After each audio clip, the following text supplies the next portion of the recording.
नमस्कार मित्रांनो, ठरलं तर मग या मालिकेच्या 2 डिसेंबरच्या भागात आपल्याला पाहायला मिळणार आहे.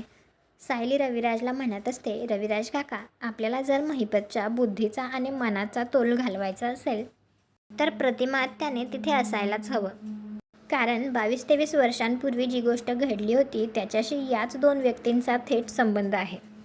तर रविराज म्हणतो, पण मी प्रतिमाला महिपतच्या समोरच काय त्याच्या आजूबाजूला सुद्धा फिरकू देणार नाहीये. त्यानंतर आता रविराज प्रतिमाला म्हणत असतो, तुझी स्मृती परत येऊ नये असं मला वाटेल का?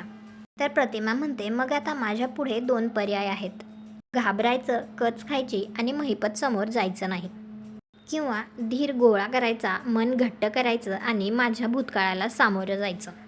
आता फक्त तुमची परवानगी हवी आहे. तुम्हाला काय वाटतं, आता प्रतिमाच्या या बोलण्यामुळे रविराज तिला महिपतच्या समोर जाण्याची परवानगी देईल का?